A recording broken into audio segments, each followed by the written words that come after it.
Now, how was your face-off with the military eventually resolved? I didn't have any face-off with the military. They are the people who are looking for face-off. Didn't have any face-off with the military. I said what I said. Helicopters were flying over my house. And even today, as we are talking now in Imo, the military people, the army, the navy are standing side by side with my men fighting at Okigwe and Idiato now in Imo. So some of them coming to make these things. I laugh. You know, why they do this is working for the federal government, so there are certain things they cannot say. What they cannot say to other people. They are saying that insurgency will not end. Ekpa, Simeon Ekpa. Who is Simeon Ekpa? We have destroyed virtually all ESN IPOB camps.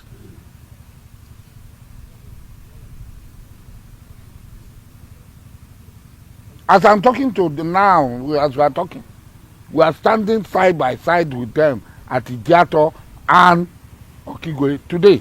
As an operation. When you are fighting for self-determination, it can take any means because the person oppressing you will not allow you to just go. The person oppressing you will do everything to keep you. So it's not a new something. It's not new. Good afternoon, everyone. Thanks for joining me in this video. Merry Christmas to you all. I know that this is the season of celebration, but the season of celebration will not make us not to ask the right question. All right, yesterday, maybe you must have seen this video you are seeing now. It happened yesterday when ASARI Dokubo was having, a press brief and interview in his residence, and they just asking a simple question. How were you able to resolve the face-off with you and the military? And he said something. He said, I don't have face-offs with the military. They are the one looking for face-off. Now, he continued from there, diverting to Imo State, saying that his men is on the ground, that his men is fighting side by side with the Nigerian military. I think people would like to need more explanation because the insecurity in the southeast is deeper than what people think. I made a video last 3 months and I was asking a question that I would like to ask one more time. What is the nature of the contract ASARI Dokubo have with the federal government of Nigeria? We want to know the nature of contract. His men are in Imo State on what basis? On what constitutional basis? On what ground? And if you remember that in Imo State, there have been a lot of battle, war, shooting up and down. And we were asking, what is the problem? Who are the causes? Some people would say Simon Ekpa boys, I don't know. But what ASARI Dokubo continue to say every now and then, he said this last month, last 2 months, the same thing. Yesterday, the same thing, that his men are there fighting. Now, I want to inquire that the nature of contract the federal government have with ASARI Dokubo. So is it to come and cause insecurity in the southeast so that they will blame it on Biafra agitators, so that they will use that strategy to destroy them? Or what? Because this time around, I think people have to start thinking. Put on your thinking caps. This is an ordinary civilian having a press briefing saying that his men are in Imo State fighting. On what basis? Nigerians don't ask questions. On what basis? Who invited you? If it is the governor of Imo State that invited you, say, but I think he hinted the federal government, okay? ASARI Dokubo hinted that the federal government contracted him to fight in Imo State. We have military, we have every security agency, including the DSS. So what is the essence of contracting somebody to come and fight for you or with you? Or is he fighting against them? Anyway, whether he's fighting against them or he's fighting for them, what I know is that these are the reason why you have the insecurity challenges you have in the southeast. Time without number, I do tell people that as you keep on pointing wrong fingers to people who are not causing the insecurity, the people who are causing the insecurity will be leveraging on your ignorance to continue to perpetrate what they are doing. ASARI Dokubo knows what he's talking about. He knows what he's talking about. He said, as I speak to you now, my men are there fighting. What are they fighting for? Who are they fighting? Okay, he said they have destroyed virtually all Eastern Security Network camps in the bush. He says so. I don't know. After all, I'm just a media person. I'm just a blogger. I don't even know anything. But the truth is that if we did not ask the necessary question, one day we will come to realize that we made the greatest mistake by not trying to figure out the truth, why we are believing lies. Now, this made me to, go back to 2015 in my memory. In 2015, we all remember, 2014, 2015, we all remember how this APC government imported Bororo Fundanese to follow them fight for election, for power, and for the cause they want to choose. It's the same thing. This APC government is fond of importing people who will come and destabilize your area, who will come and make sure that the insecurity will persist. Insecurity is a business, my dear people. Insecurity in Nigeria is a business, but it's a dangerous business because of the motive attached to it. Why people are using it for business, they are using it to carry out acts against the innocent people. It's not going to be funny. It's not something that is going to be easy to end. Because those people now, as they are fighting, they will be knowing how everywhere is. They are not living. Even though the government live and all those things, those people are not living. They will be there causing insecurity. And you know what? ASARI Dokubo might be using, Igbo-related people he contracted, because ASARI Dokubo himself is an Igbo man. Yeah. It's either you like it or not. ASARI Dokubo is an Igbo man. So his boys would be Igbos as well.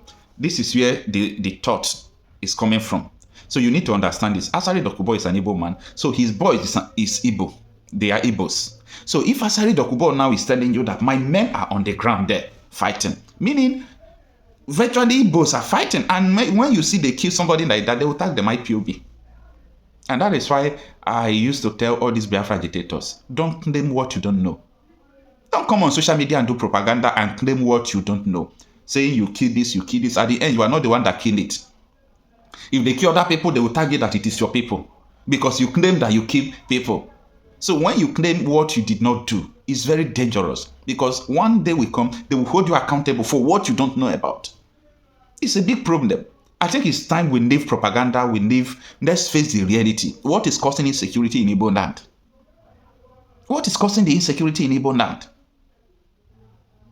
It's important we understand this. It's very simple as ordinary arithmetic to understand. Anytime you have foreign people in your community, these people can kidnap for money.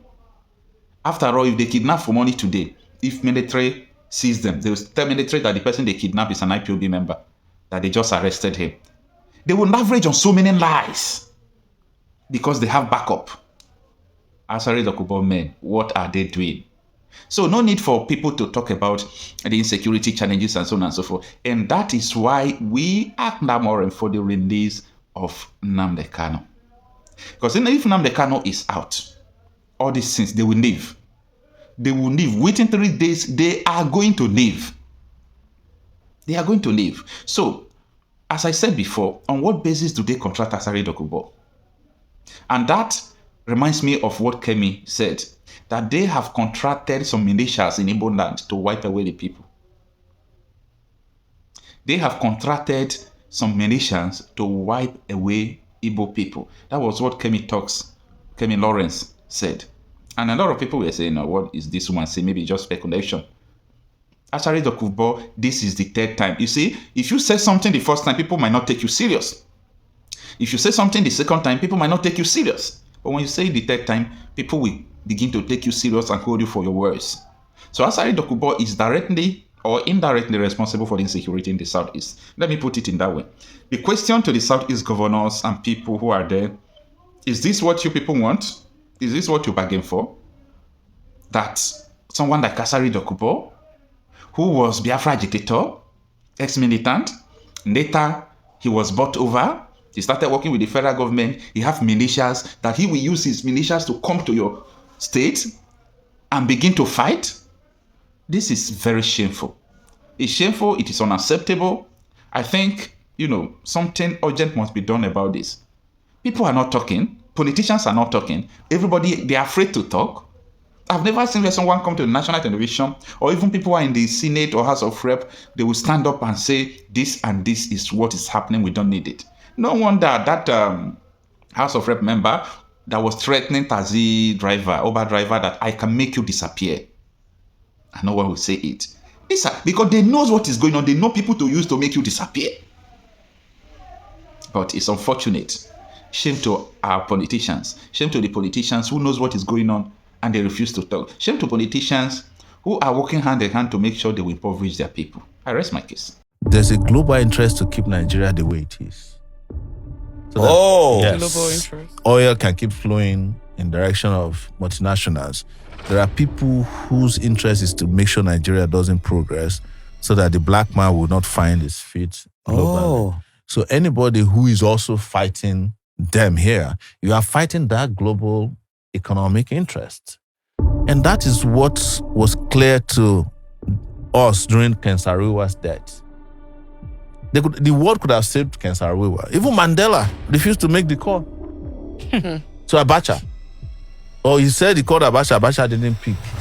All of them could have made that call and said, look, if you touch this guy, we are going to give you hell.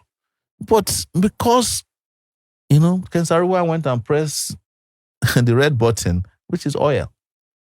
Do you know why Ogoni land has over 62 billion cubic feet of gas? 62 billion. This is not even oil, Gas. Because what most people don't understand is that oil is going out of business, but gas is going to be around for a long time. Yes. So that is what they're interested in protecting. And the guy who starts saying, we own the thing, I would say, what's your problem now, guy, man?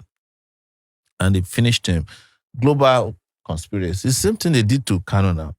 How do you think that Kanu was kidnapped in Kenya and brought to Nigeria, and there's no manifest of the plane that brought him to today? Even judges cannot ask for it. How did he get to Nigeria from Kenya? Who was the person who abducted him from the underground garage? If you go and ask Tinubu now that he promised you something, he can completely deny that he never promised, because he never went to any debate. He did not do any interviews. Not even with his own TV station did he interview with during the election.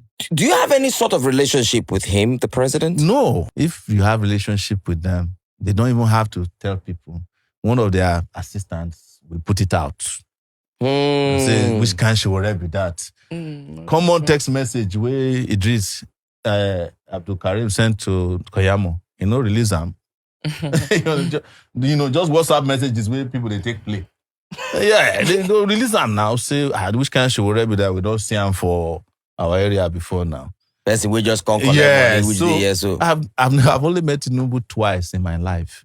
First in 1999, and then the second time was during the Presidential Peace Committee that we had in 2023, where he sat next to me.